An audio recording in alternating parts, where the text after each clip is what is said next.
I never thought that watching my only son get married would end with his fiancée screaming at me to leave my own venue. "You're not welcome here," Melissa hissed, her manicured finger jabbing the air. "You've done enough damage. Leave." The laughter and music stopped. Every pair of eyes turned to me. I froze, clutching my purse, the same one carrying the $50,000 check I wrote to fund this entire wedding. My son, my baby boy, just stood there staring at the floor. Not a word, not even a glance. I swallowed the lump in my throat. Don't cry, don't give her the satisfaction. But they didn't know that I wasn't just their ATM. I was someone who could determine their future. As I walked out past rows of guests pretending not to stare, I felt something break inside me. I paid for everything: the dress, the flowers, the venue, and they tossed me out like garbage. I sat in my car in the darkened parking lot, hands trembling on the steering wheel of my 2015 Lexus, the car I kept repairing instead of replacing so Alex could have his college tuition paid in full. The memory of Melissa's voice, sharp and dripping with venom, replayed in my mind like a cruel loop. "You're not welcome here." The worst part wasn't Melissa. It was Alex, my son. He had stood there like a stranger, his eyes fixed on the floor, too cowardly to even defend me. For 30 years, I had been Jane Miller, the woman who sacrificed everything for her son. After Mark left when Alex was just 7, I worked 60-hour weeks as a financial director to give my boy everything. I skipped vacations so he could attend summer camps. I passed on dating opportunities to focus on being both mother and father to him.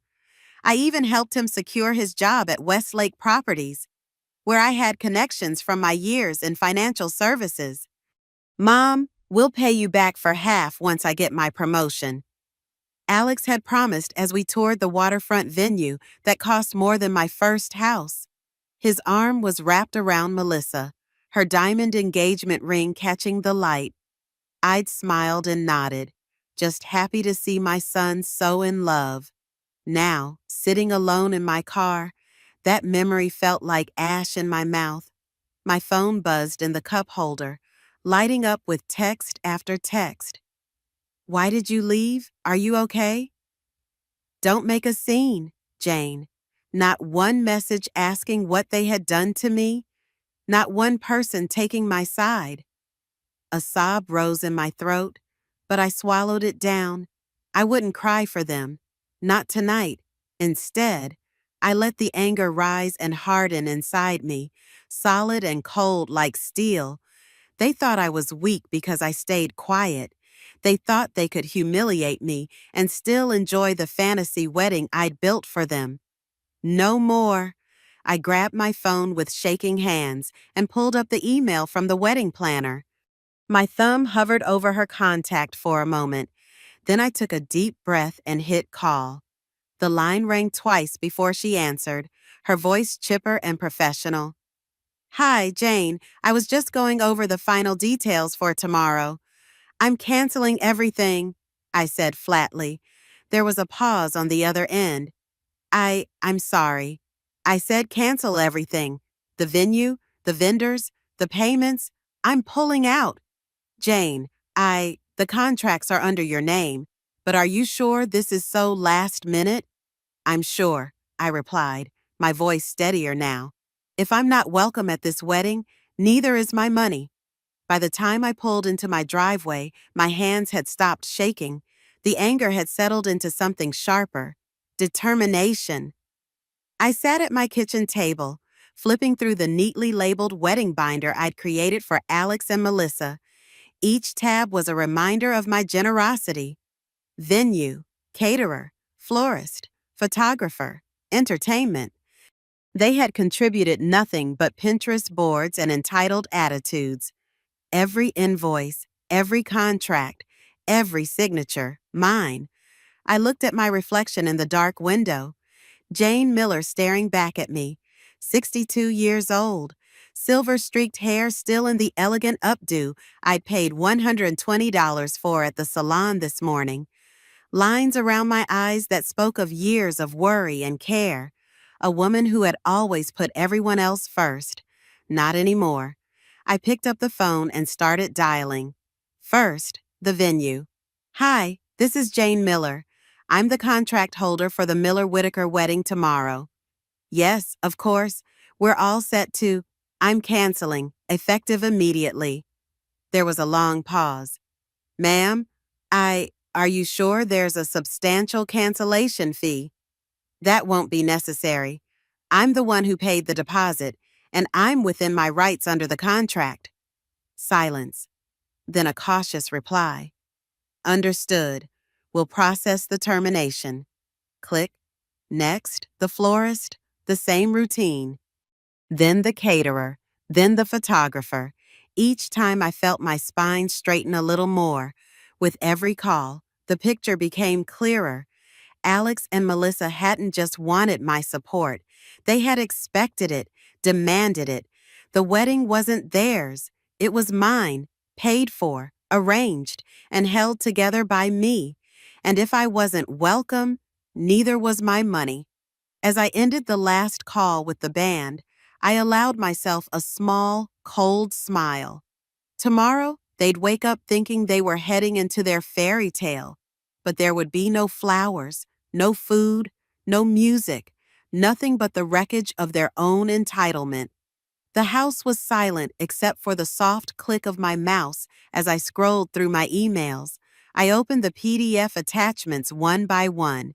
Venue agreement, catering contract, band writer. Each line carried my name, my signature, my billing address.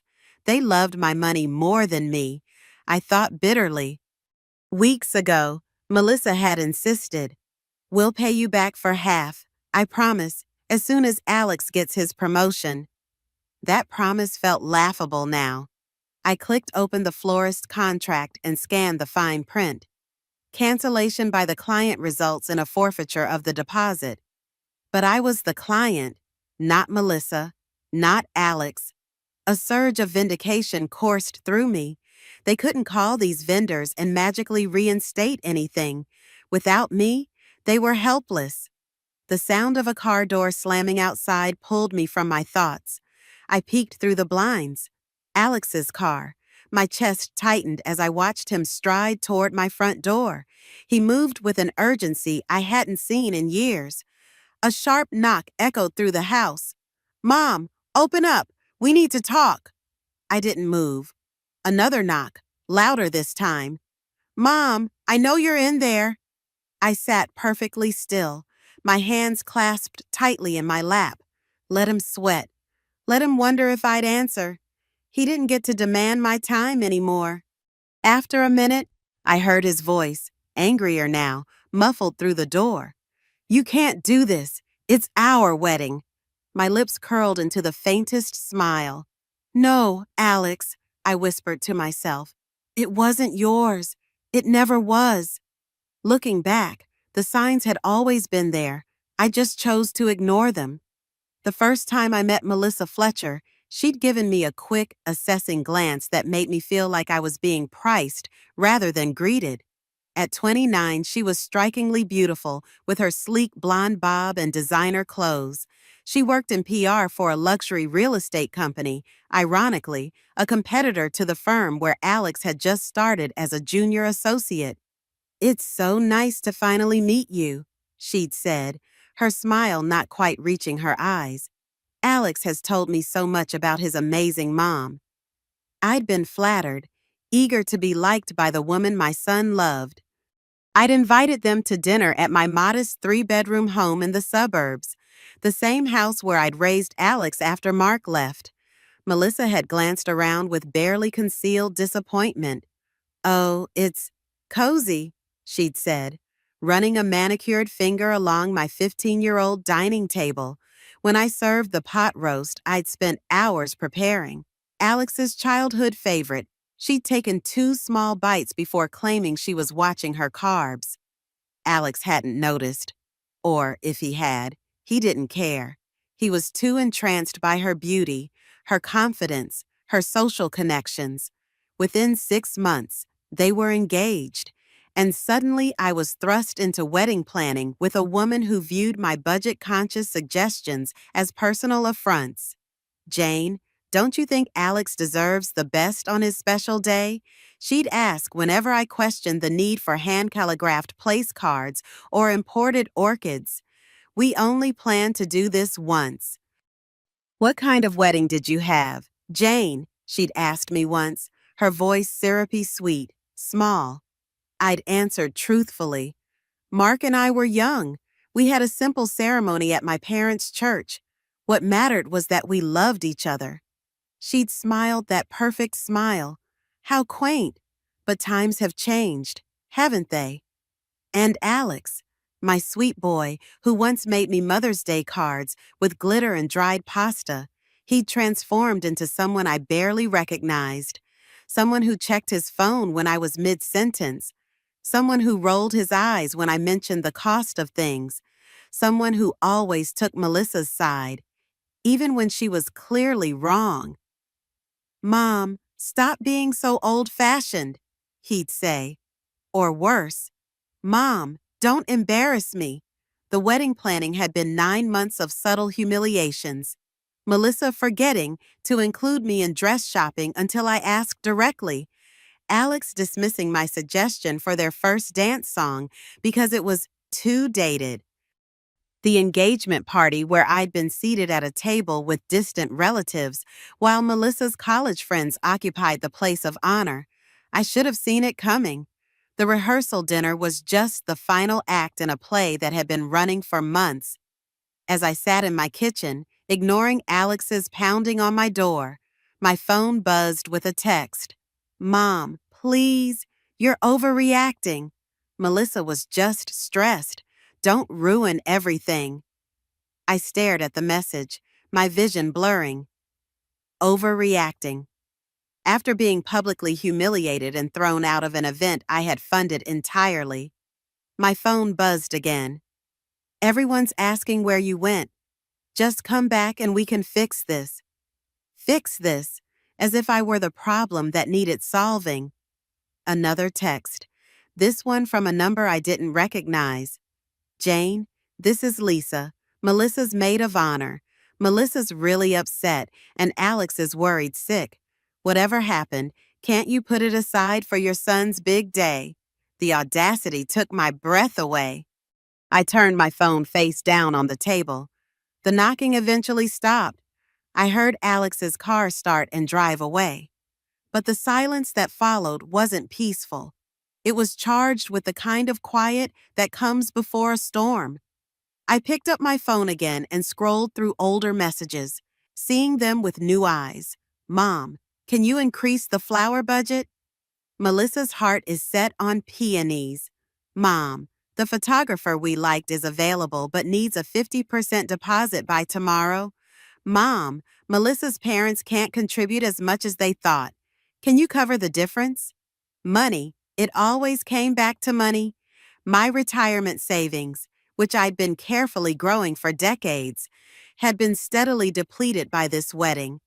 I'd rationalized each expense. It's for Alex. It's a one-time celebration.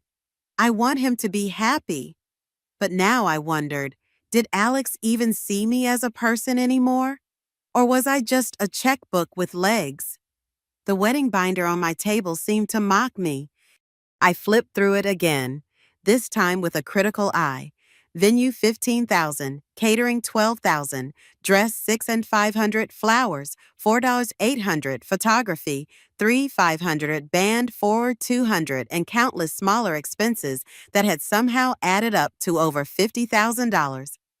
For what? For a day when I wasn't even welcome, I closed the binder with a decisive snap. The Jane who had written all those checks, the accommodating, eager-to-please Jane, was gone.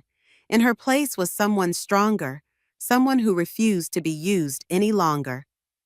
The next morning, I woke to a barrage of missed calls and texts. I ignored them all and made myself a cup of coffee, sitting at my kitchen table with the morning light streaming through the windows.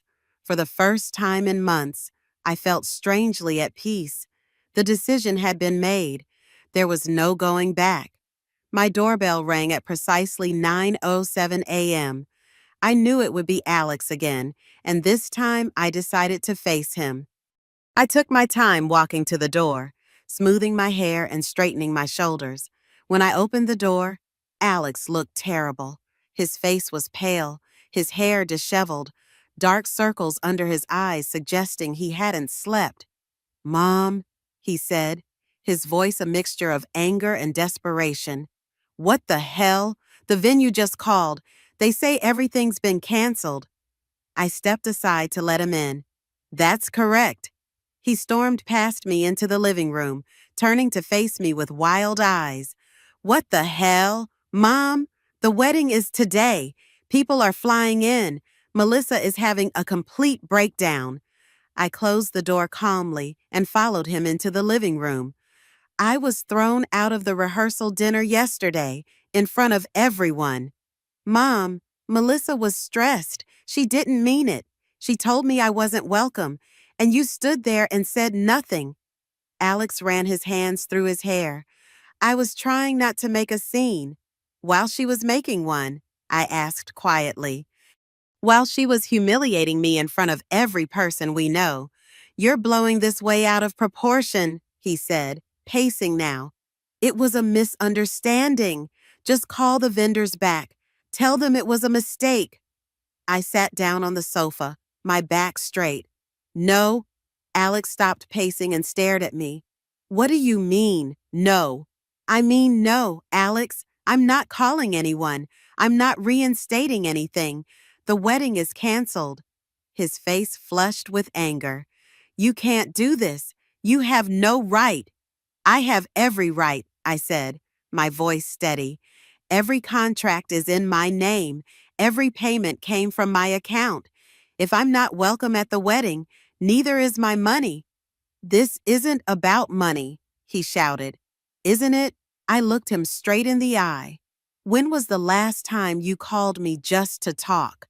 Alex, not to ask for something, not to have me meet you and Melissa for a dinner where I pick up the check, but just to talk." He opened his mouth, then closed it again. "You can't remember, can you?" I continued, "because it's been months, maybe years. I became an ATM to you, not a mother." "That's not fair," he muttered, but I could see the flicker of guilt in his eyes. "What's not fair is expecting me to fund a $50,000 wedding and then treating me like an unwelcome guest." Alex's phone buzzed. He glanced at it, his face paling further. "Melissa's on her way over." A cold knot formed in my stomach. I hadn't anticipated this confrontation. Not today, but perhaps it was inevitable. "Fine," I said. "She can say whatever she wants to my face instead of behind my back for once." We sat in tense silence for the 7 minutes it took Melissa to arrive. When the doorbell rang, Alex jumped up to answer it. Melissa burst in like a hurricane, still in her pajamas, her face streaked with tears and mascara. "What have you done?" she shrieked at me. "Do you have any idea what you've ruined?" I remained seated, keeping my expression neutral. "Hello, Melissa." "Don't you hello me. The venue says they've already booked another event. The florist won't return our calls. The caterer is keeping our deposit." "My deposit," I corrected quietly. "Every payment came from my account." "We were going to pay you back," she screamed, her face contorted with rage. "When?" I asked simply. "After the honeymoon in the Maldives." Something flickered across Melissa's face, surprise, then alarm. Alex looked confused, glancing between us. "What honeymoon in the Maldives?" he asked. "We're going to Hawaii. That's what we could afford." An uncomfortable silence fell. I reached for my laptop on the coffee table and opened it, turning the screen toward them. "This email came to me yesterday," I said, displaying the confirmation. "Thank you for booking your 14-night stay in the Maldives Overwater Villa with private butler service. Charges have been applied to your American Express ending in 3921. Alex stared at the screen, then at Melissa. I don't understand. We agreed on Hawaii. I scrolled down to show the note at the bottom. Your guests, Alex Miller and Melissa Fletcher, will enjoy unlimited champagne and a private yacht excursion as part of their package. Congratulations! You booked a trip to the Maldives, Alex asked Melissa, his voice hollow. Without telling me. I wanted it to be a surprise, she said quickly, but her eyes darted away. I was going to tell you after the wedding. With my credit card, I added, without asking me. You offered to help with the honeymoon, Melissa shot back. You said, let me know what I can contribute. I meant I would give you a check as a gift. Not that you could secretly book a $26,000 vacation using my credit card information. Alex's jaw dropped. $26,000. Melissa's strategy changed instantly. Her face crumpled, and fresh tears spilled down her cheeks. I just wanted our first trip as husband and wife to be special, she sobbed. I was going to work out a payment plan with Jane. It was going to be a surprise for you. Alex, you've been working so hard. You deserve something amazing. I watched my son's face, seeing the conflict there. Even now, after discovering this deception, he wanted to believe her. Show him the other charges, Jane, I said, my voice harder than I intended. I scrolled through my email, finding the other confirmations. Louis Vuitton luggage set, $4,600. Private chef experiences, $8,950. Exclusive spa treatments, $3,200. I looked up at them. All charged to my card without my knowledge or permission. You're making me look like a criminal, Melissa wailed. It was going to be our dream honeymoon. I was going to tell you everything. When I asked, after I got the credit card bill, Alex stood frozen, looking lost. Mom, there has to be some mistake. Melissa wouldn't. Check your email. I interrupted. The confirmations were sent to my address, but they might have gone to yours too. His hands moved mechanically as he pulled out his phone and scrolled through his inbox. I watched his face change as he found them, confusion, then shock, then the beginning of anger. You did book these, he said to Melissa, his voice flat. You told me you were just researching options. Melissa's tears stopped abruptly. Her expression hardened as she realized her performance wasn't working. Fine. Yes, I booked them. Because your mother kept bragging about how she could afford anything for her baby boy. Because she dangled her money in front of us this whole time. I began, but she cut me off. Don't play innocent. You loved having us depend on you. It made you feel important, didn't it? The successful career woman swooping in to save her son because his salary isn't good enough. Melissa, stop, Alex said, but she was on a roll now. You know what? I'm glad the wedding's canceled. I'm glad because I'm tired of pretending to be grateful to your controlling mother. I'm tired of the strings attached to every gift. I'm tired of her judging me, judging us. There were no strings, I said quietly, until you decided I wasn't even welcome at the event I paid for. Because you were taking over making everything about you. Oh, I think the centerpieces should be higher. Oh, I think the menu should include Alex's favorite childhood dish. It's our wedding, not yours. I stood up slowly, my hands steady. You're right about one thing, Melissa. It was your wedding, but it was my money, and you can't have one without the other anymore. The room fell silent. Alex looked between us, his face a mask of confusion and betrayal. For a moment, I felt a pang of guilt.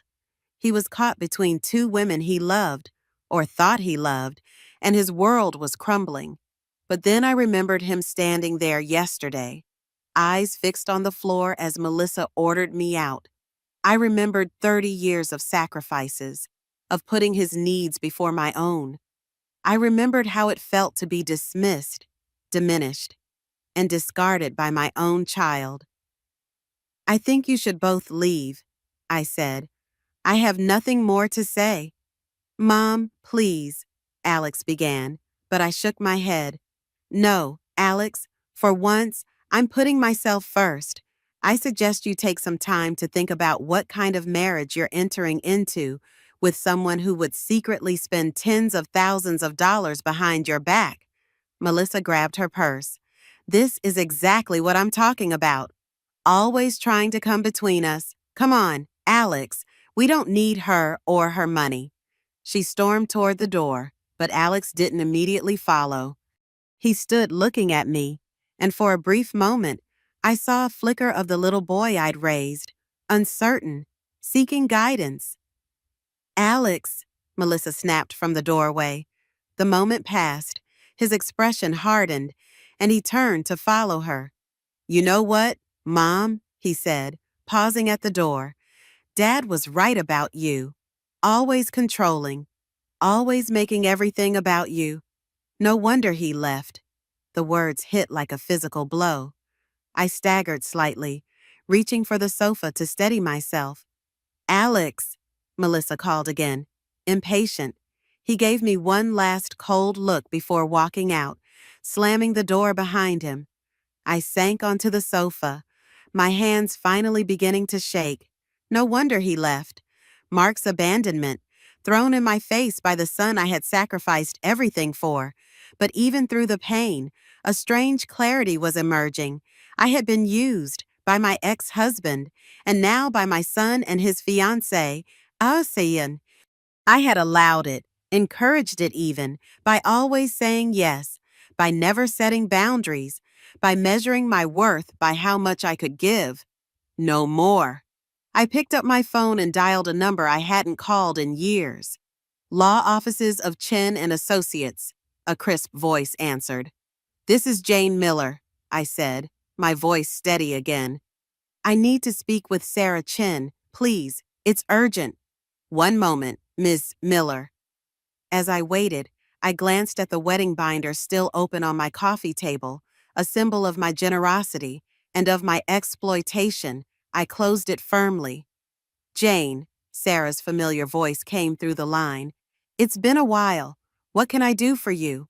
I need your help, Sarah, I said, and I need it today. The old Jane might have felt guilty. The old Jane might have called the vendors back, reinstated the payments, apologized for the trouble, but the old Jane was gone. In her place was a woman who finally understood her own worth, and it wasn't measured in checks written or sacrifices made. It was time for Alex and Melissa to learn that lesson too. Sarah Chen's office was a study in understated elegance, sleek modern furniture, tasteful art on the walls, and floor-to-ceiling windows overlooking the city. It matched the woman herself. At 58, Sarah had the poised confidence of someone who had spent decades winning battles in courtrooms and boardrooms alike. Let me make sure I understand correctly, Sarah said, folding her hands on her polished desk. You paid for your son's entire wedding. His fiancée publicly humiliated you at the rehearsal dinner. Your son did nothing to defend you. And when you canceled the vendors, which were all under your name, they both came to your house and verbally attacked you. I nodded, my hands wrapped around a mug of green tea that had grown cold. And then I discovered Melissa had been using my credit card without permission to book a $26,000 honeymoon in the Maldives, plus other expenses. Sarah's eyebrows rose. That's credit card fraud. Jane? I know, I said quietly. I just never thought my own family would. My voice trailed off. Sarah's expression softened slightly. We'd known each other for 20 years. She had handled my divorce from Mark when Alex was 7 and had become something of a friend over the years. You look tired, she said kindly. Tell me what you want to do about all this. It was a good question.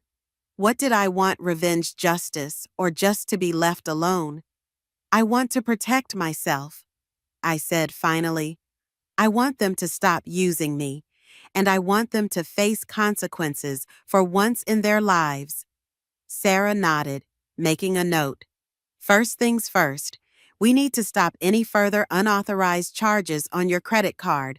I'll draft a letter to the credit card company reporting the fraud.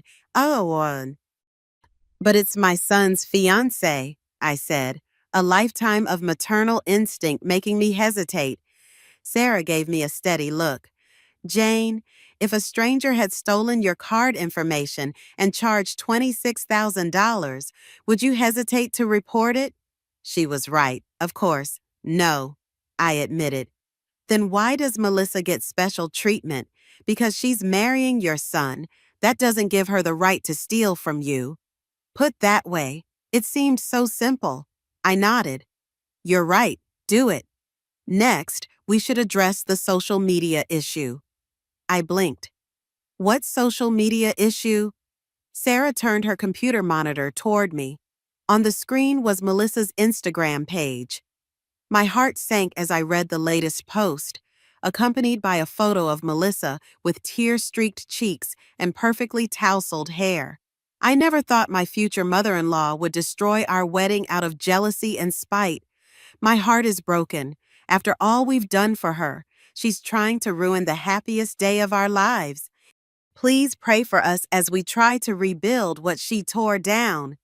The comments were already piling up.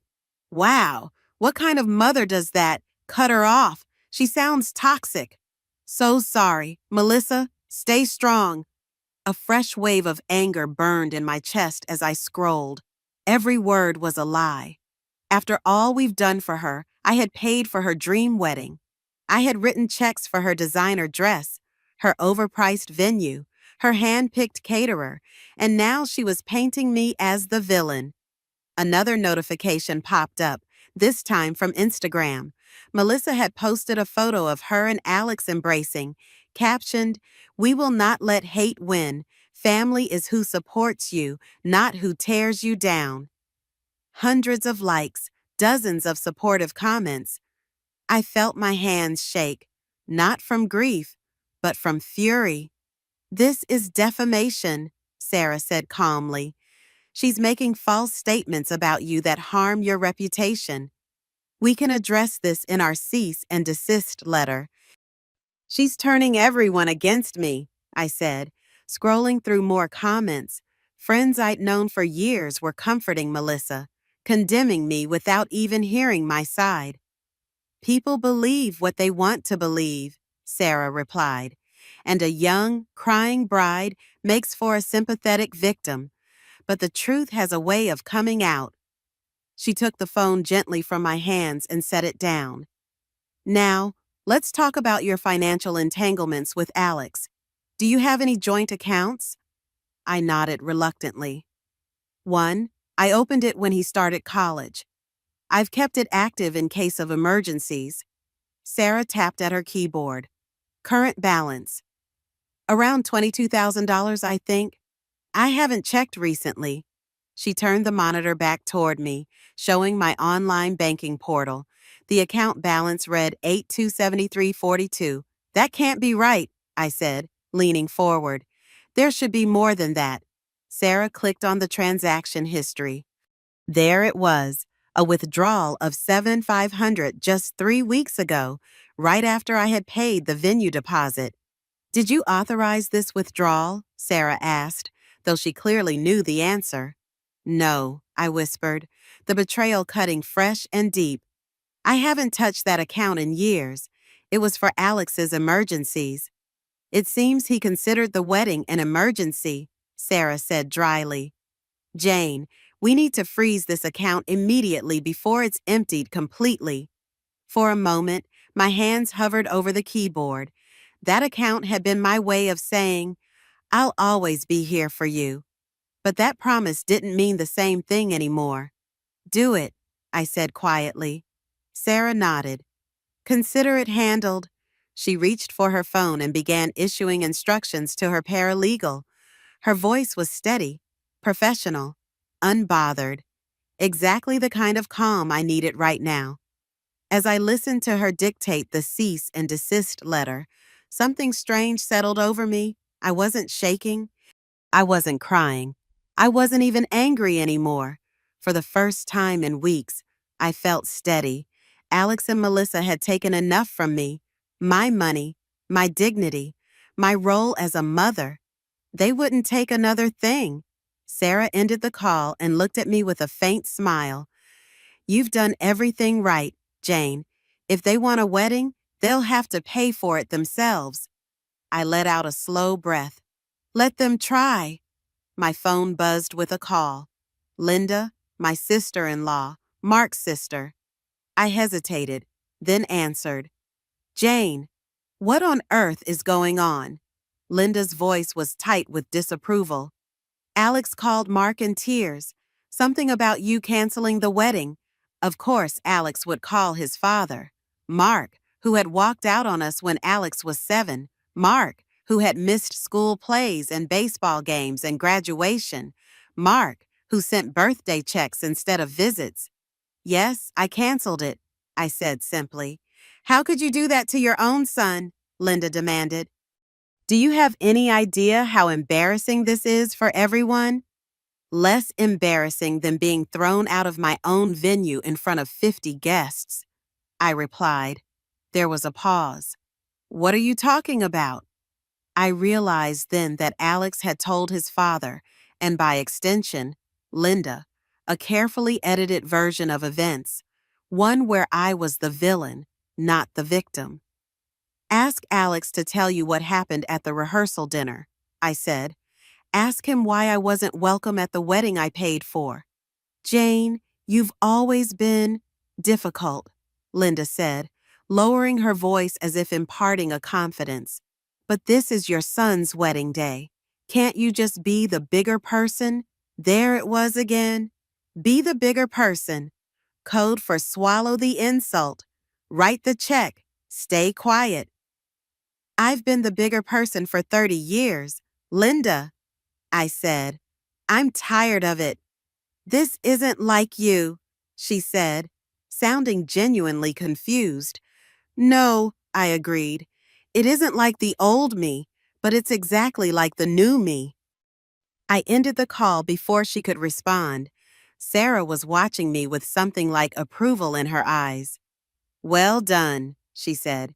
Setting boundaries isn't easy, especially with family. It feels, I searched for the word, liberating. Good. Now let's make sure those boundaries stay in place. She turned back to her computer. I'm drafting 3 documents. First, a cease and desist letter regarding the defamatory social media posts. Second, a formal notification to the credit card company about the fraudulent charges. Third, a letter to Alex regarding the unauthorized withdrawal from the joint account. I watched her efficient typing, feeling a weight lifting from my shoulders. For so long, I had carried everything alone, the financial burdens, the emotional labor, the responsibility of maintaining family harmony at any cost. It felt strange but wonderful to have someone fighting for me for a change. By the time I left Sarah's office 2 hours later, the letters had been drafted, reviewed, and sent. The joint account was frozen. The credit card company had been notified of the fraud, and a formal cease and desist had been emailed to Melissa, with copies sent certified mail to both her and her parents. I felt lighter than I had in months, maybe years. As I walked to my car, my phone buzzed with a text from an unknown number. This is Gary Whitaker, Melissa's father. We need to talk about what you've done. I smiled faintly as I slipped the phone back into my purse without responding. Let them sweat for a change. The cease and desist letter hit like a bomb. My phone began ringing nonstop within an hour of Sarah's paralegal confirming delivery of the email. First Alex, then Melissa, then numbers I didn't recognize. I silenced them all. I sat in my favorite armchair by the window, a cup of tea at my side, and watched the sunset paint the sky in shades of pink and gold. For the first time in as long as I could remember, I felt at peace with putting myself first. The doorbell rang at 7:42 p.m. I peeked through the blinds to see Gary Whitaker, Melissa's father, standing on my porch. His luxury SUV was parked in my driveway, gleaming and ostentatious, just like the man himself. I didn't answer. He rang again, then knocked sharply. Jane, I know you're in there. We need to talk. I remained silent, watching him through a crack in the blinds. After a few minutes, he walked back to his car, his face flushed with anger. As he pulled away, I caught sight of Melissa in the passenger seat, her face buried in her hands. My phone buzzed with a voicemail notification. I listened cautiously. Jane, it's Gary Whitaker. His voice was tight, clipped, like he was forcing every word through clenched teeth. I don't know what Melissa said to you at the rehearsal, but surely you can't mean to ruin the whole wedding over one misunderstanding. I waited for the real reason he had called. He exhaled sharply. Listen, if this is about money, I can't lie. We're in a tight spot right now, but I'm sure we can work something out if you'll just reinstate the payments. There it was. The Whitakers weren't as financially secure as they pretended to be. That explained why they had contributed almost nothing to the wedding, despite Melissa being their only daughter. It explained why Melissa had been so eager to use my credit card. Do you know what this will do to Melissa? Gary continued, his voice rising. The guests, the reputation of both families. The message cut off mid-sentence. I deleted it without a second thought. The next morning, I woke to an email from the venue manager. Dear Ms. Miller, as per your cancellation request, the Miller-Fletcher wedding has been removed from our schedule. Please note, the date has been rebooked by another couple. Okay. If you require any further assistance, please don't hesitate to contact us. Sincerely, Jennifer Oakes, Event Director, rebooked. Their dream wedding wasn't just canceled. It now belonged to someone else.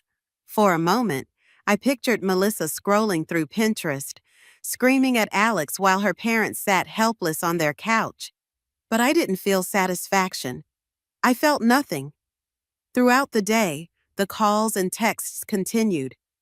I ignored them all, focusing instead on things I had neglected for too long. I went for a long walk in the park. I called an old college friend I hadn't spoken to in months. I browsed a bookstore without checking my watch every 5 minutes. It was liberating.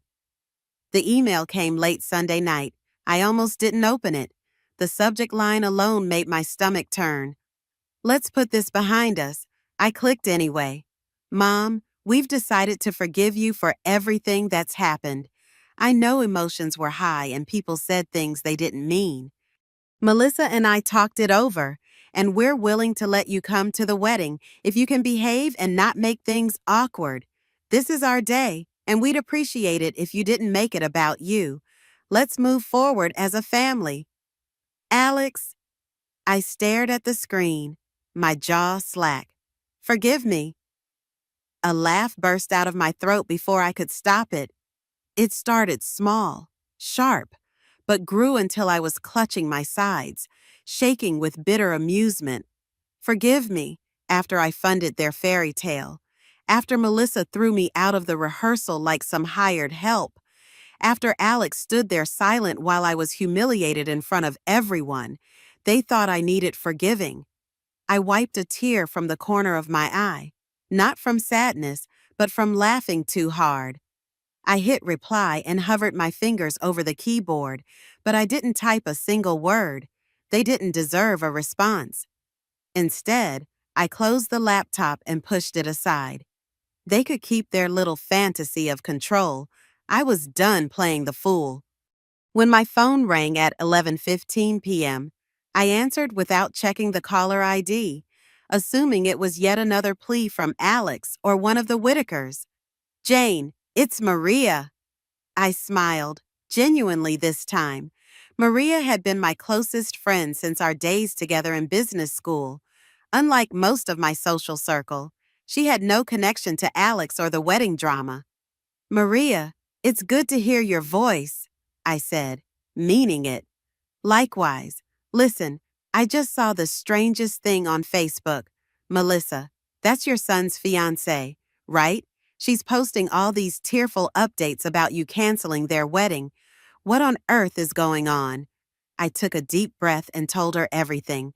The rehearsal dinner humiliation, the unauthorized credit card charges, the frozen bank account, the cease and desist letter. Maria listened without interrupting. When I finished, she whistled low. Holy shit, Jane, that's… wow. I know it sounds extreme, I said hesitantly. Extreme. It sounds completely justified. They were using you like an ATM and then had the nerve to throw you out. Maria's indignation warmed me. Honey, the only thing I'm confused about is why you didn't do this sooner. I kept hoping Alex would… I trailed off, not sure how to finish. Would what magically become ungrateful stop letting his fiancée walk all over you both? Maria's voice softened. Jane, you've spent your whole life putting everyone else first. It's about damn time you stood up for yourself. Tears pricked at my eyes, not from sadness, but from relief. Someone understood. Someone was on my side. Thanks, Maria, I said. That means a lot.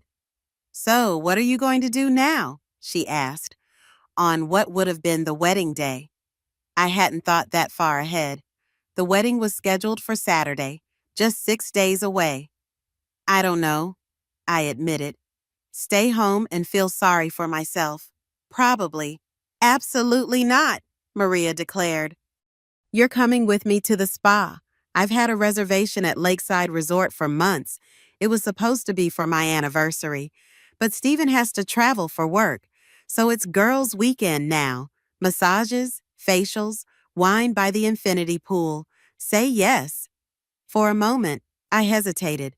It felt wrong somehow to be enjoying myself while Alex's wedding imploded. But then I remembered his cold eyes as Melissa ordered me out. His cruel voicemail. Yes, I said firmly.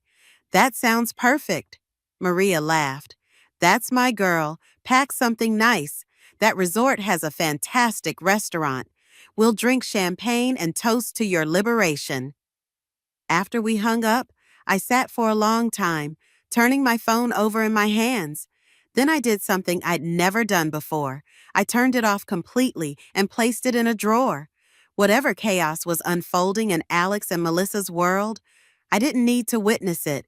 For once, their problems weren't mine to solve. The fallout was even more dramatic than I had anticipated. It started with an email from the florist. We regret to inform you that due to a canceled contract, we are unable to provide services for the Miller-Fletcher wedding. We wish you the best moving forward. Then the photographer posted an Instagram story about an unexpected opening this weekend and tagged their business account. Next came the band, a polite voicemail. Hi, Jane. Just wanted to confirm we've marked the Miller-Fletcher event as canceled.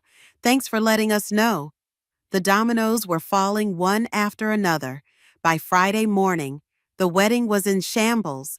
And that's when the call came. Melissa. Her voice was different this time, tight and trembling, but laced with sugar. Jane, can we talk? I'm listening, I said flatly. I know things got heated at the rehearsal, but we were all stressed. You know how weddings are. She forced a small laugh. I shouldn't have said what I said. You told me to leave, I said coldly. In front of everyone? I was overwhelmed, but please, let's not throw everything away over one mistake. Alex and I, we can't afford to lose all the deposits. The guests are expecting a wedding. I could almost hear her trying to smile through gritted teeth. Be reasonable, she said. Do this for Alex. Don't ruin his big day. My hand tightened around the phone. I'm not ruining anything, I said calmly. I'm saving myself. There was silence on the line. Then her voice dropped the sugary tone. You're a bitter old woman, she hissed. You've always been jealous of me. Alex deserves better than you. Then he can marry better, too, I said, and ended the call before she could respond. The phone rang again almost immediately. Alex this time. I let it go to voicemail. I was sitting at my desk scrolling through emails when I saw it. The subject line read, "Your complaint number 78293 unauthorized credit card charges." I clicked it open, scanning the formal response from my credit card company. "Dear Ms. Miller, we have completed our investigation into the unauthorized charges you reported on your American Express account ending in 3921. Based on our findings, we have determined that these charges were indeed made without your authorization. As such, we have reversed the following charges: Maldives Resort and Spa, $26, $450 Helm, Louis Vuitton, $4,623.75, La Belle Cuisine, Private Chef, $8,950 Helm, Serene Wellness Spa, $3,200 Helms. The total credit of $43,223.75 has been applied to your account, effective immediately. We take fraud very seriously and have placed a security alert on your account." I sat back in my chair, a strange sense of vindication washing over me. It was one thing for me to know I had been wronged. It was another to have a major corporation validate that feeling after an investigation. My phone pinged with a text notification. It was from Sarah Chin Jane. "The bank has completed their review of the unauthorized withdrawal from the joint account. They're reversing the $7,500 and returning it to the account. I suggest closing the account entirely once the funds are restored. Let me know if you'd like me to handle that for you." Another ping. This one from an unknown number. I opened it cautiously. "Ms. Miller, this is Thomas Reed from the Grand Plaza Hotel. I understand you were the contract holder for the Miller-Fletcher wedding reception. As per your cancellation, we've rebooked the date, but I wanted to inform you that Mr. Miller and Ms. Fletcher have been contacting our staff repeatedly, attempting to reinstate the event without your authorization. Rest assured, we've made it clear that any new booking would require new contracts and deposits, so they were trying to salvage the wedding without me and without my money. Good luck with that." One by one, the carefully constructed pieces of their dream day were collapsing. The castle they had built on my generosity was crumbling to dust. The wedding day came anyway, a bright Saturday morning in June, exactly as Melissa had wanted. I woke to the sound of birds outside my window at Lakeside Resort, the scent of lavender drifting through the air from the garden below. The spa had upgraded Maria and me to a suite with a private balcony overlooking the lake. At noon, I was stretched out on a chaise lounge, my hair wrapped in a towel, a chilled glass of champagne in hand after an indulgent hot stone massage. Maria was beside me, flipping through a magazine and occasionally reading out ridiculous celebrity gossip. A notification pinged on my phone, which I had reluctantly turned back on that morning. "Today's the day. Can't wait to see you both at 2 p.m. A guest clearly unaware that the fairy tale had crumbled. I sipped my champagne and smiled faintly. At exactly 2:00 p.m., I imagined the venue, now booked for another couple, bustling with flowers and laughter that had nothing to do with Alex or Melissa. The thought didn't bring satisfaction. It brought peace. For the first time in years, I felt weightless. The staff brought us a fruit platter and refilled our glasses. I reached for my phone, opened Instagram, and snapped a photo of the view. Endless blue sky, sunlight sparkling on the water, my champagne flute glinting in the corner. I typed a short caption, "Best decision I ever made." No context, no names, but I knew they'd see it, and they'd know exactly what I meant. Maria raised her glass in a toast. "To boundaries," she said with a grin. I clinked my glass against hers. "To freedom." By Monday morning, the whispers had turned into a roar. It started with a single comment under Melissa's tearful Instagram post. Didn't Jane pay for the whole wedding? Though this doesn't add up. At first, Melissa's friends rushed to defend her. Don't spread lies. You don't know the full story. She's a toxic mom trying to ruin their happiness. But then another comment appeared. My cousin works at the venue. Jane booked and paid for everything. Melissa and Alex didn't pay a dime. The dam broke. Screenshots of Melissa's honeymoon package, charged to my credit card, somehow leaked into a wedding gossip group. People were ruthless, so they used her to pay for a wedding and luxury vacation, then humiliated her classy. Imagine biting the hand that feeds you. They deserve each other, spoiled and entitled. I feel sorry for Jane. Even some of Alex's old college friends weighed in. Not surprised. He always let women walk all over him. I didn't comment. I didn't like or share, but I saved every single screenshot. Later that afternoon, Linda, my sister-in-law, called. Jane, she began cautiously. I didn't realize. I'm so sorry. We all thought. Melissa made it sound like you were trying to sabotage them for no reason. You believed her, I said calmly. I know, Linda sighed, but people are starting to see the truth now. I just wanted you to know you're not alone in this anymore. I didn't reply. I didn't need her pity. What I needed, and finally had, was clarity. For years, I had let people take and take, thinking it was my job to keep the peace. But peace bought with self-sacrifice isn't peace. It's silence. And I was done being silent. By the time the second week passed, the gossip had spread like wildfire. Melissa's Instagram account had gone private. Alex's profile picture had disappeared. It started small, one mutual friend posting, "Maybe don't bite the hand that feeds you next time." Then a cousin of Melissa's shared a cryptic tweet, "If you can't afford your own wedding, don't scream at the person paying for it." People weren't just whispering anymore. They were laughing. Screenshots of Melissa's posts leaked into a wedding forum.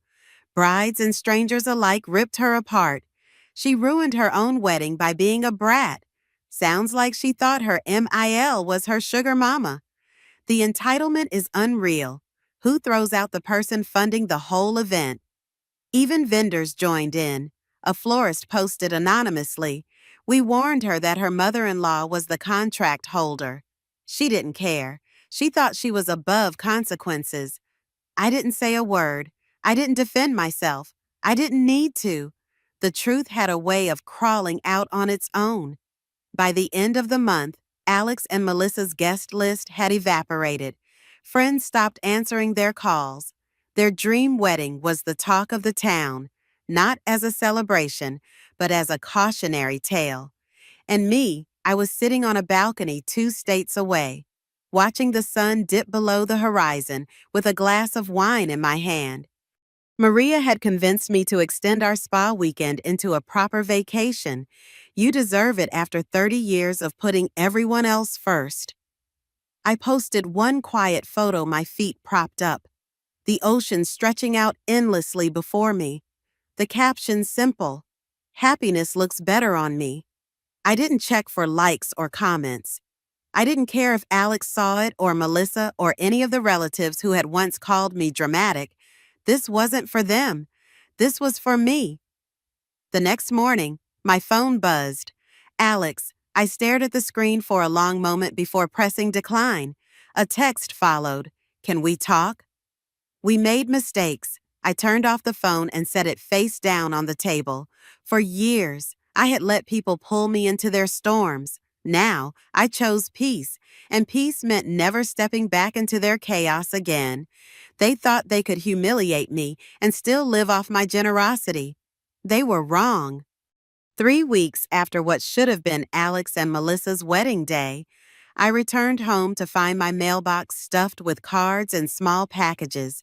Confused, I carried them inside and spread them across my kitchen table. The first envelope contained a handwritten note on elegant stationery.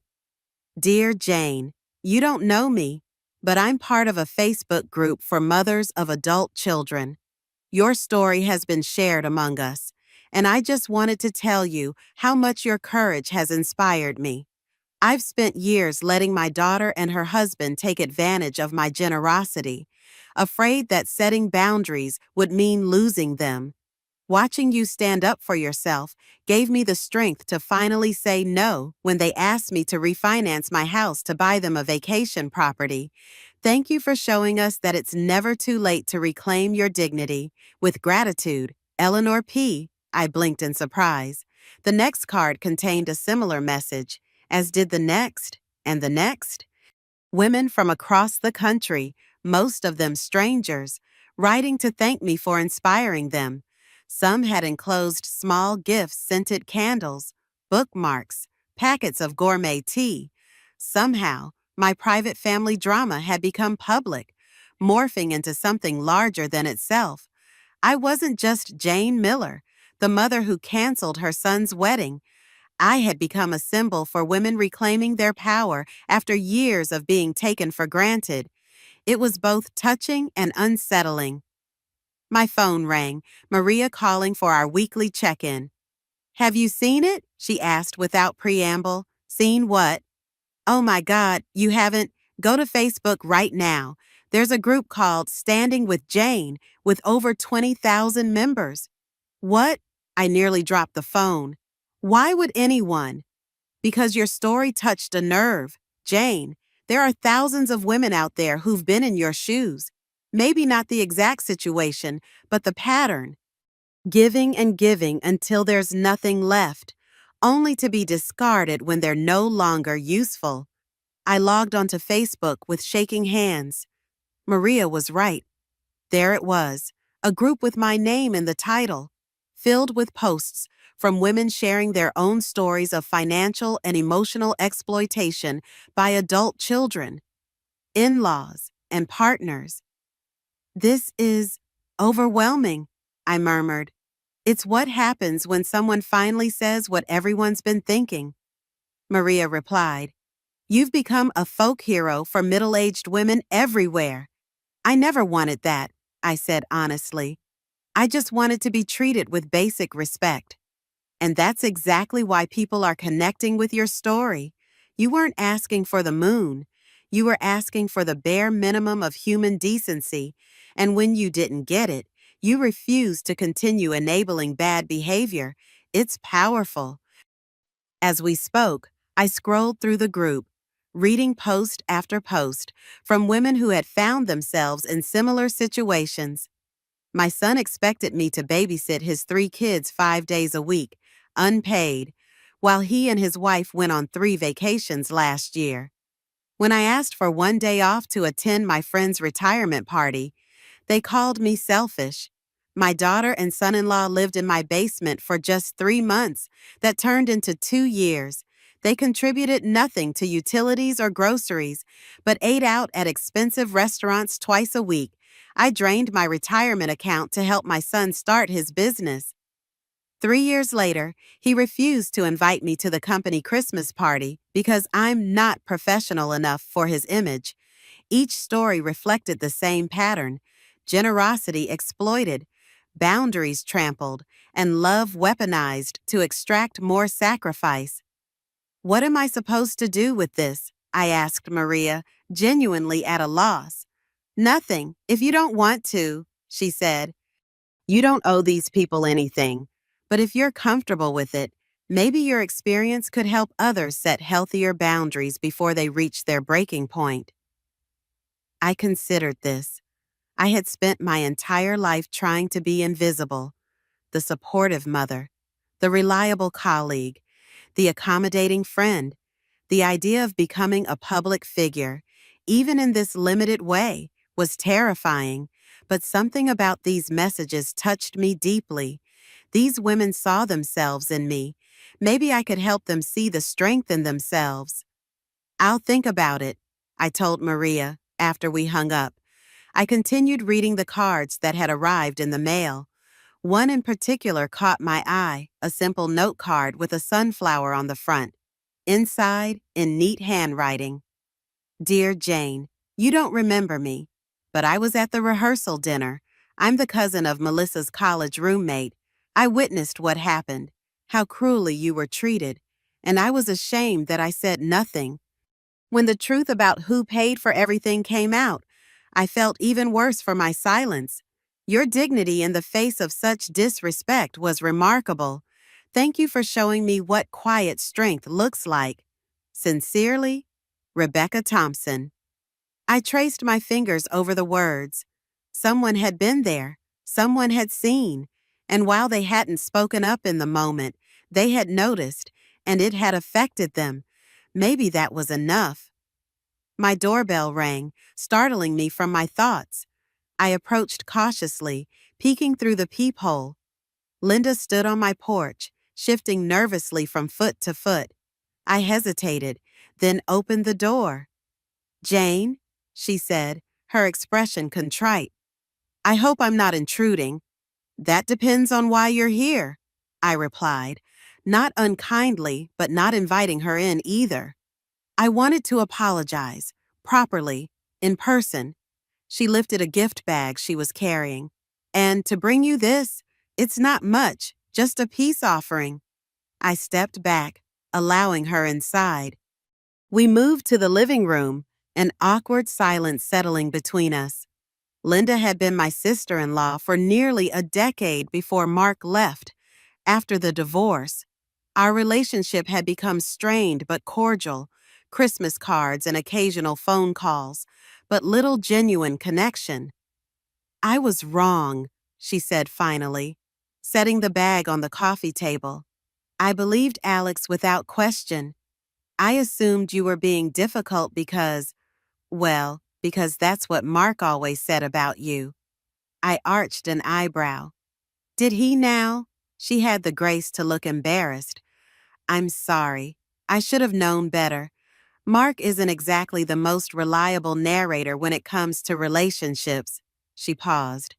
The thing is, Jane, I've watched you put Alex first for 30 years. You worked 2 jobs when Mark first left. You skipped your own mother's 70th birthday party to attend Alex's soccer tournament.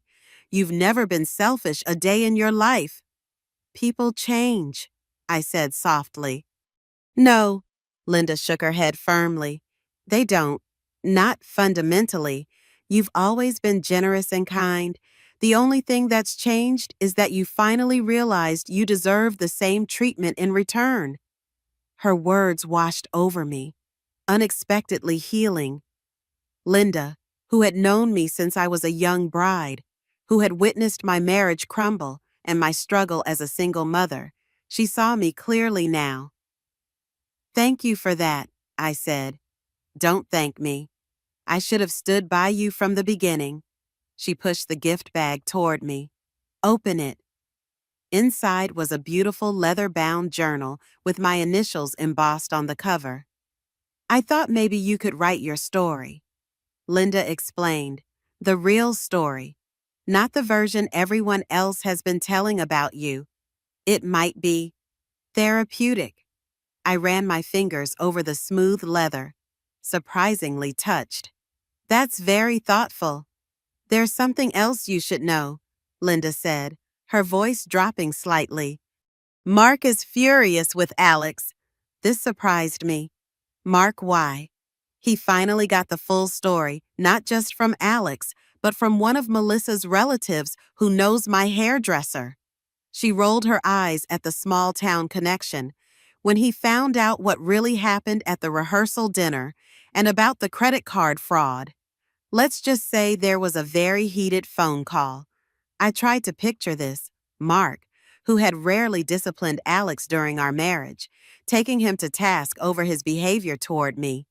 Mark told him that no son of his treats a woman that way, especially not his mother. Linda continued.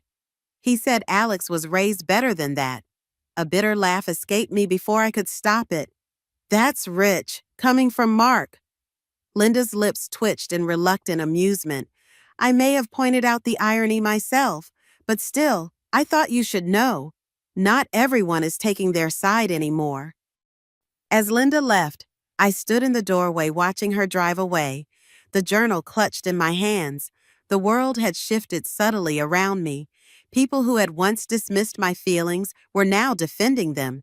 Those who had taken me for granted were facing consequences. It felt like justice, but gentler than I had imagined. Dr. Eleanor Roberts' office was a soothing space, soft blues and greens, comfortable furniture, and large windows overlooking a small garden. At Maria's insistence, I had finally made an appointment with a therapist specializing in family dynamics and women's issues. So, Jane, Dr. Roberts began, her voice calm and measured. What brings you here today? Where to even begin? I took a deep breath.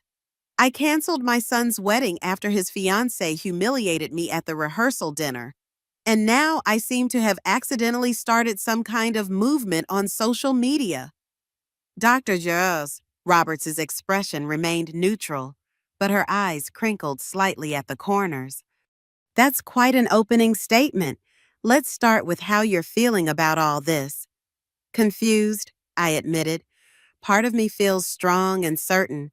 I know I did the right thing by standing up for myself, but another part feels guilty, like I failed as a mother. Interesting, she nodded. Can you tell me more about that guilt? Mothers are supposed to sacrifice for their children, aren't they? Put their needs above our own. That's what I've always done, until now. Who told you that's what mothers are supposed to do? She asked. The question caught me off guard. Everyone, society. My own mother certainly believed it. And what about fathers? Are they expected to sacrifice everything for their children? I thought about Mark, who had walked away from his 7-year-old son without a backward glance, who had missed birthdays and graduations, who had built a new life while I was still piecing together the shattered remains of our old one. No, I said slowly, they're not. That's an interesting double standard, isn't it? Dr. Roberts observed.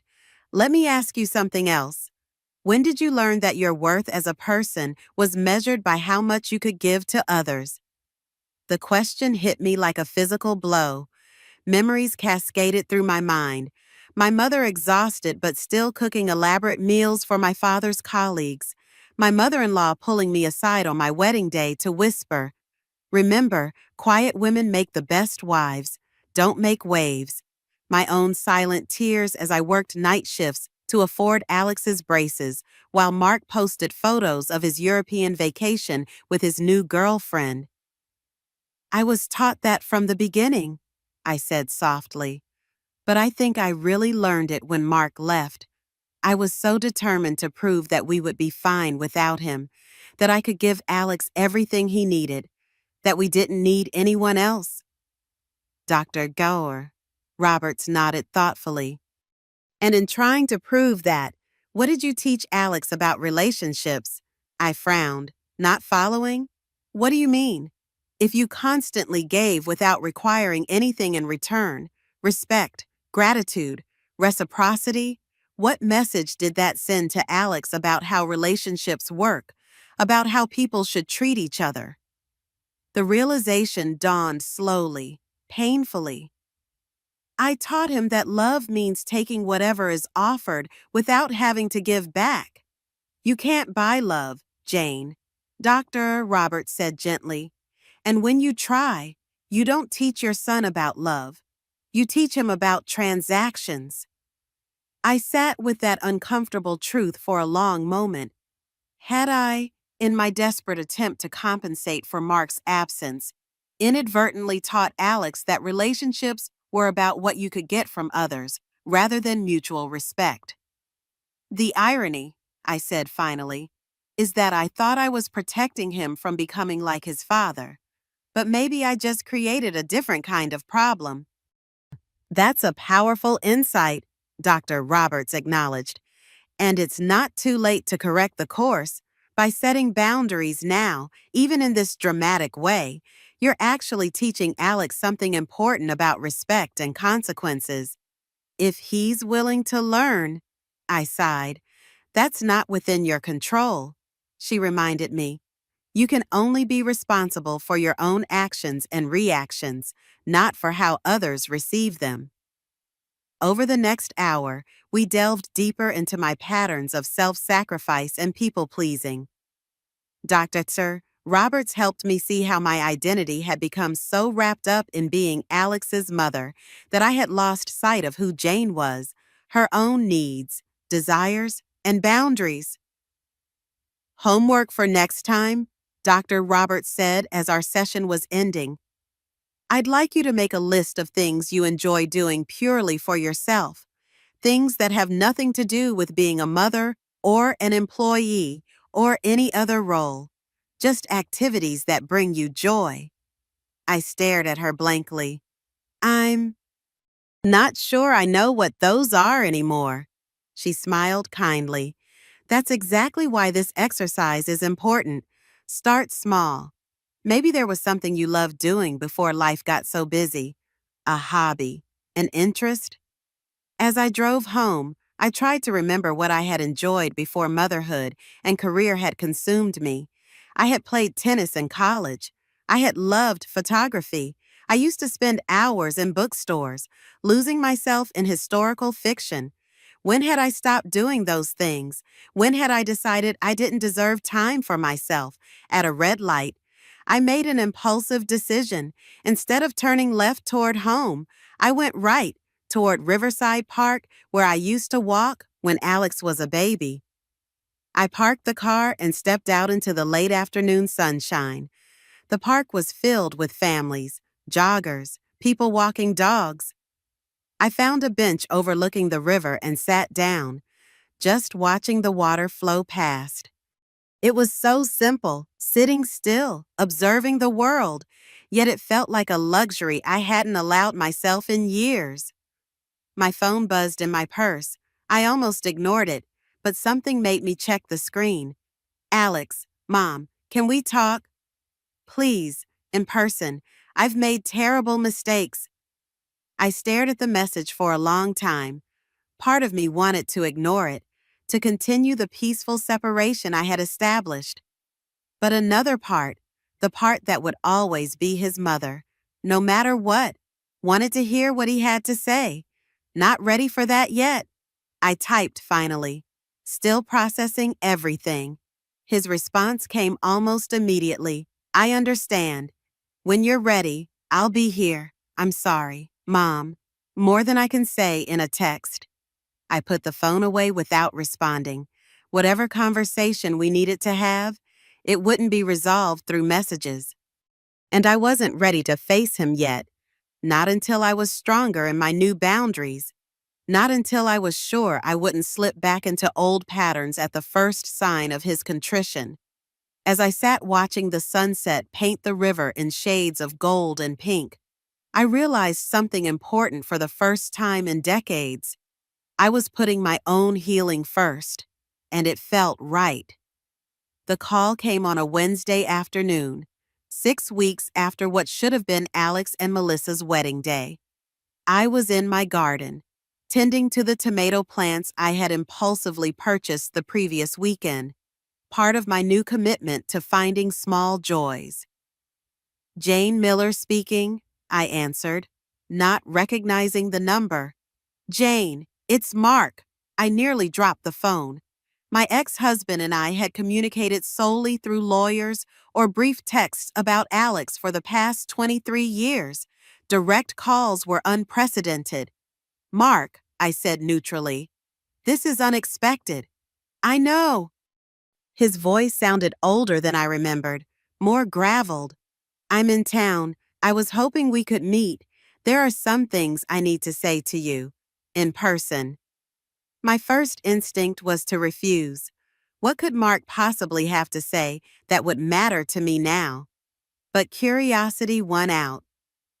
When and where, we arranged to meet at a cafe downtown, neutral territory, public enough to discourage drama, but quiet enough for a private conversation. The next day, I arrived 10 minutes early, choosing a table near the back with a clear view of the door. I ordered a cappuccino and waited, trying to quell the nervous energy coursing through me. Mark arrived precisely on time. At 65, he had aged well, still tall and fit, silver hair replacing the dark brown I had known, lines around his eyes the only real concession to time. He spotted me immediately and walked over, hesitating before taking the seat across from me. "Jane," he nodded. "Thank you for meeting me." "You said you had something to say," I replied, keeping my voice even. "I'm listening." He ordered a black coffee before turning his attention back to me. His eyes, the same deep blue that Alex had inherited, studied my face. "You look good," he said finally. "Really good." "Thank you. What did you want to discuss, Mark?" He sighed, recognizing my unwillingness to engage in small talk. "I owe you an apology. Long overdue." This was not what I had expected. I remained silent, waiting. "When I left," he continued, "I told myself a lot of stories to justify it, that we had grown apart, that you were too focused on Alex and not enough on me, that I deserved more excitement than suburban life with a wife and child." He paused as the server delivered his coffee. "But the truth," he said after taking a sip, "is that I was a coward. I ran away from responsibility, from commitment, from the hard work of being a husband and father." "Why are you telling me this now?" I asked. "After 23 years. Because seeing Alex make the same mistakes, treating someone who loves him as disposable, made me realize where he learned it." Mark's gaze was direct, unflinching. "He learned it from me." The admission hung in the air between us. "I called him after I found out what happened at the rehearsal dinner." Mark continued. "I told him he was out of line, that he needed to apologize to you. He said something that hit me like a punch to the gut. 'Why should I care what she feels? You didn't—'" I winced, imagining Alex's cold voice saying those words. "And he was right," Mark said quietly. "I didn't care enough about your feelings. I walked away and left you to raise our son alone. I sent checks instead of showing up. I took the easy way out, every time." "Yes," I agreed. "You did. I'm not asking for forgiveness, Jane. What I did isn't forgivable. But I wanted you to know that I recognize the damage I caused. To you, to Alex, to the family we could have been." I took a sip of my cappuccino, considering his words. There was a time when this apology would have meant everything to me. Now it was just words. Too little, too late. "Do you know what Alex said to me?" I asked. When I confronted him about letting Melissa throw me out of the rehearsal dinner, Mark shook his head. He said, "No wonder Dad left you." My voice remained steady, but I saw Mark flinch. "He threw your abandonment in my face as a weapon. He used your example to justify his own cruelty." "I'm sorry, Jane, so deeply sorry." "I don't need your apology. Mark, I needed your support 23 years ago. I needed a partner in raising our son. I needed you to teach him how men should treat women, especially the women who love them." He nodded, accepting the rebuke. "You're right, and I failed at all of that. But maybe it's not too late for Alex. He's been calling me every day, devastated about what happened. Melissa left him. Did you know? This was news to me." "No, I didn't." 3 weeks ago. Apparently, once the wedding was canceled and the social media backlash hit, she decided he wasn't worth the trouble. Or maybe she realized there wouldn't be any more luxury trips on your credit card. Mark's expression hardened.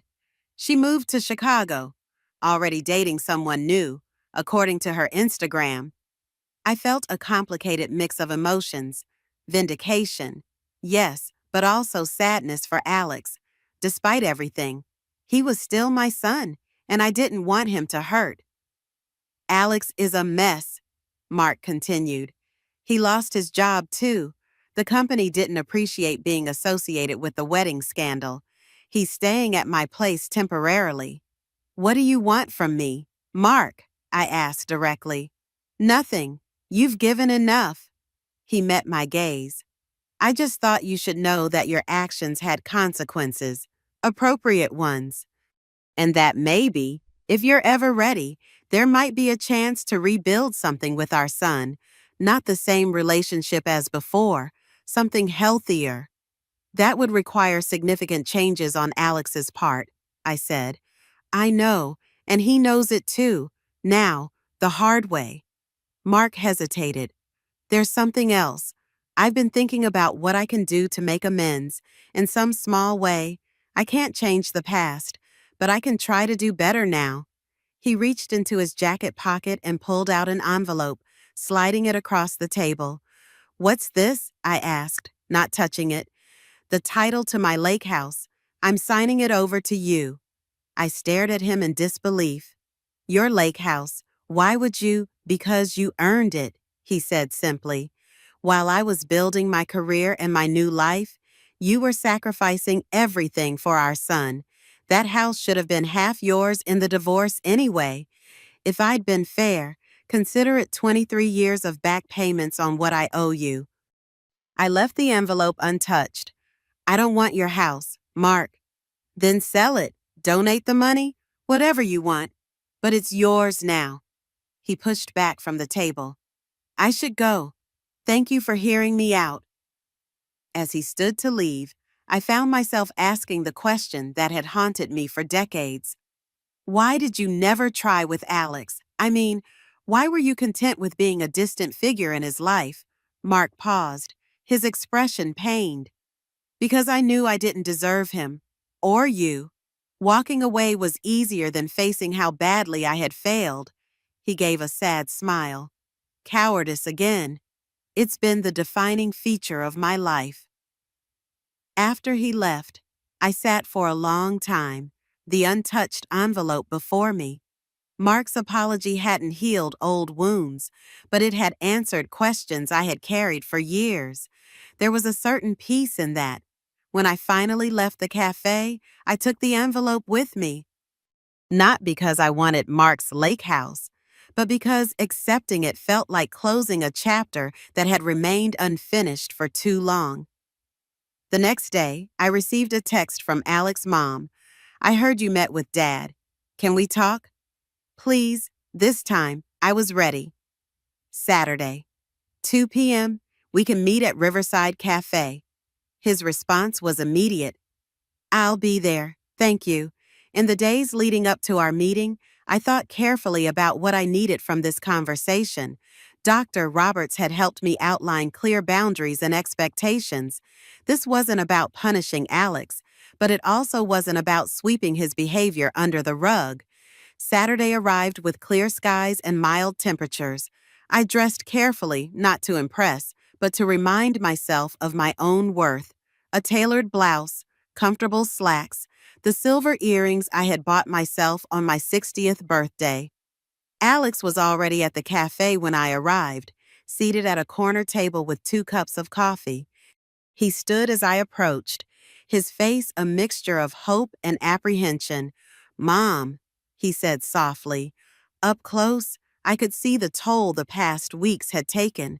He had lost weight, dark circles under his eyes, his normally well-groomed appearance slightly disheveled. Hello, Alex, I said, taking the seat across from him. Thank you for coming, he began. I know I don't deserve your time. Everyone deserves to be heard, I replied. But that doesn't mean there aren't consequences for their actions. He nodded, accepting this. I don't even know where to start. Try the beginning, I suggested. Why did you let Melissa treat me that way at the rehearsal dinner? Alex flinched but held my gaze. Because I was a coward. Because I was afraid of losing her if I contradicted her. Because I had convinced myself that keeping the peace was more important than doing what was right. He paused. And because, somewhere along the way, I started taking you for granted. I assumed you would always be there, always forgive, always put my happiness first, even at your own expense. It was a more self-aware answer than I had expected. When did it change? I asked. When did I become an ATM to you instead of a mother?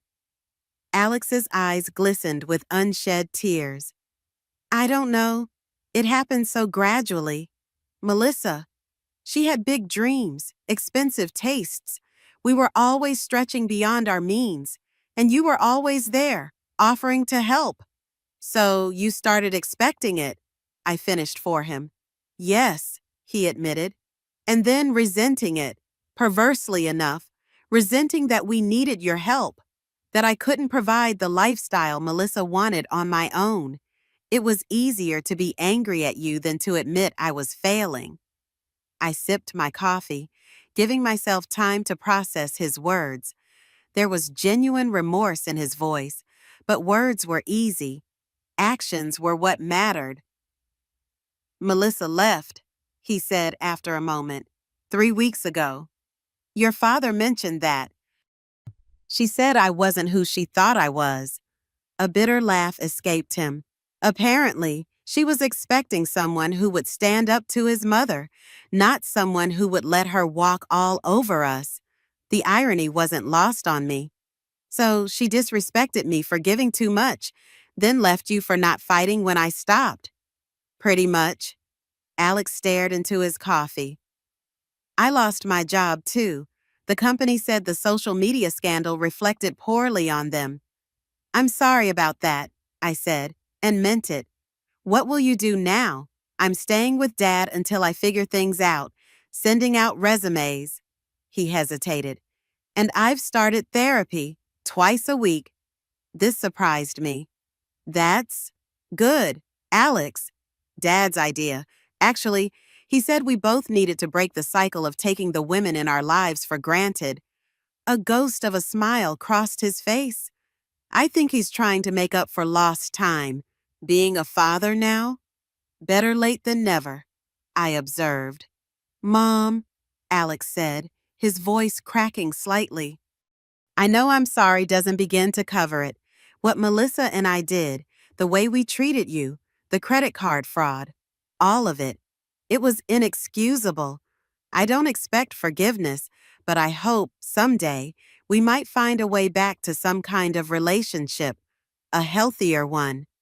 I studied my son's face, the little boy I had raised, now a man of 35, finally facing consequences for his actions.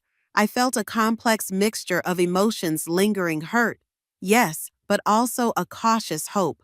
I can't make any promises, Alex, I said honestly. Trust, once broken, is hard to rebuild, but I'm willing to try, under certain conditions. Anything, he said quickly. First, complete financial separation. No more asking for money. No more joint accounts. No financial entanglements of any kind. You need to stand on your own feet. He nodded, agreed. Second, continue with therapy. Not just for a few weeks, but long term. You need to understand why you behaved the way you did, or you'll repeat the pattern. I will, he promised. It's already helping. Third, respect my boundaries. If I say no to something, accept it without argument or guilt trips. My time, my resources, my energy, they belong to me, and I choose how to allocate them. Of course, he agreed. And finally, I said, meeting his gaze directly, understand that rebuilding will take time. We'll start small, perhaps a phone call once a week, an occasional lunch. We need to get to know each other again, as the people we are now, not the roles we've played. Alex's eyes filled with tears. I'd like that, very much. As we finished our coffee, the conversation shifted to lighter topics, books he was reading, a documentary I had enjoyed. It wasn't the easy familiarity we once had, but it was civil, respectful, perhaps the beginning of something new. When we parted, he hesitated, clearly unsure if a hug would be welcome. I made the decision for him, offering my hand instead. He took it, squeezing gently. Thank you for today, Mom, for giving me a chance I don't deserve. Everyone deserves a chance to grow. Alex, even you, even me. As I watched him walk away, I felt a sense of completion. Not an ending, not exactly. More like turning to a fresh page in a story that had taken an unexpected turn. The next day, I boarded a plane to Tuscany, a trip I had dreamed of for decades but had always put off, always finding reasons why it wasn't the right time, why Alex or work or some other obligation needed me more. As the plane lifted into the clouds, I opened Linda's journal and began to write for 30 years. I believed that a mother's love meant sacrifice without limits. I thought my worth was measured by how much I could give, how much I could endure, how small I could make myself to expand others' happiness. I was wrong. True love, for others and for oneself, requires boundaries. It demands respect flowing both ways. It means being valued for who you are, not just what you provide. I learned this lesson later than I should have, but not too late to change the course of my remaining years. Not too late to teach my son that love without respect is empty. Not too late to discover who Jane is. Beyond the roles of mother, employee, caretaker, they thought they could humiliate me and still enjoy the benefits of my generosity. They were wrong. I wasn't their wallet. I was their wake-up call. And now, finally, I am simply myself, a woman who knows her worth and is no longer afraid to claim it. From the window seat, I watched America recede behind me, growing smaller until it disappeared beneath the vast Atlantic. Ahead lay Italy, adventure, discovery, a life that belonged wholly to me. For the first time in as long as I could remember, I felt completely, gloriously free. I smiled and closed the journal, tucking it safely into my carry-on. The story wasn't over yet. In fact, perhaps the most interesting chapters were just beginning. 1 year later, I stood on the balcony of my new apartment overlooking the harbor. The morning sun glinted off the water, sailboats bobbing gently in the breeze. After returning from my 3-month European adventure, I had made a series of decisions that once would have seemed unthinkable. I sold my suburban home of 30 years. I retired early from my financial director position. I used the proceeds from selling Mark's lake house to buy this waterfront apartment. I started teaching a photography class at the community center, and I began writing a book, The Cost of Giving Too Much, which, to my continual astonishment, had been picked up by a major publisher after a bidding war. My phone chimed with a text from Alex Lunch next week, the new Thai place downtown. Our relationship had evolved over the past year.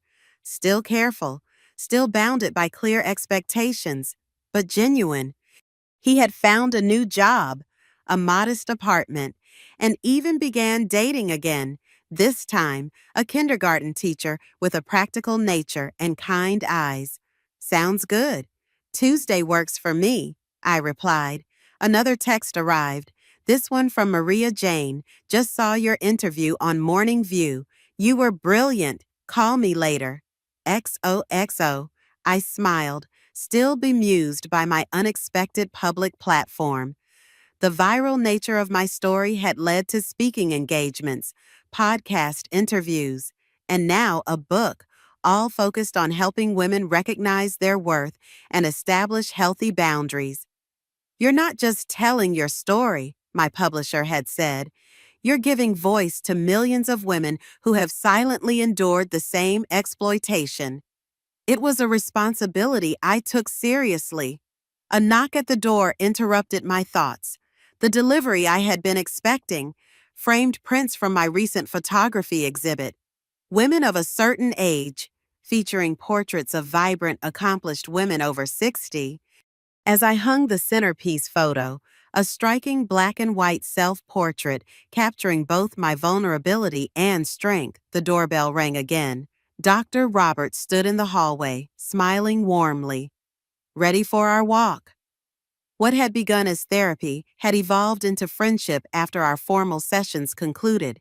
Now we met weekly for walks along the harbor, discussing everything from philosophy to politics to the challenges of dating in our 60s. Just let me grab my hat, I replied. As we strolled along the waterfront, Eleanor asked about my upcoming book tour. Nervous, I admitted. Excited, still a bit in shock that anyone cares what I have to say. You underestimate the power of truth spoken plainly, she said, especially coming from someone who has lived it. We paused to watch a family feeding the seagulls, a young mother with two small children, laughing as the birds swooped and dived. Do you ever regret it? Eleanor asked quietly. The wedding, the fallout, any of it. I considered the question seriously. No, I said finally. I regret that it was necessary. I regret not setting boundaries earlier, but standing up for myself, never. Good, she nodded, because from where I stand, that decision changed everything, not just for you, but for Alex too. Sometimes the kindest thing we can do for those we love is to stop enabling harmful patterns. As we continued our walk, I reflected on the unexpected journey of the past year.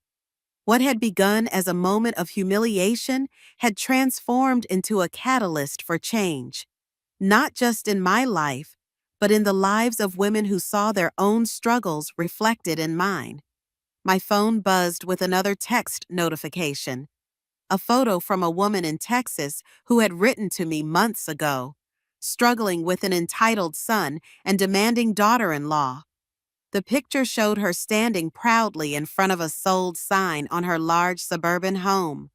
The caption read, "Downsized to a condo I love, using the extra money for the world cruise I've always dreamed of. Thank you for showing me it's never too late to choose myself." I smiled and showed the message to Eleanor. This is why I don't regret anything, I said. Because somewhere, women are reclaiming their lives, one boundary at a time. Later that evening, I sat on my balcony watching the sunset paint the harbor in vibrant oranges and pinks. In my lap was the journal Linda had given me, now filled with a year's worth of reflections, insights, and growth. I picked up my pen and wrote one final entry. They thought I would be forgotten, an inconvenient old woman pushed to the margins of their perfect life. Instead, I became a beacon for others searching for courage to stand their ground. They thought my story would end when they dismissed me from their wedding. Instead, it was just beginning. They thought I would fade away in shame and regret. Instead, I stepped fully into the light of my own worth. They thought wrong. I closed the journal with a sense of completion.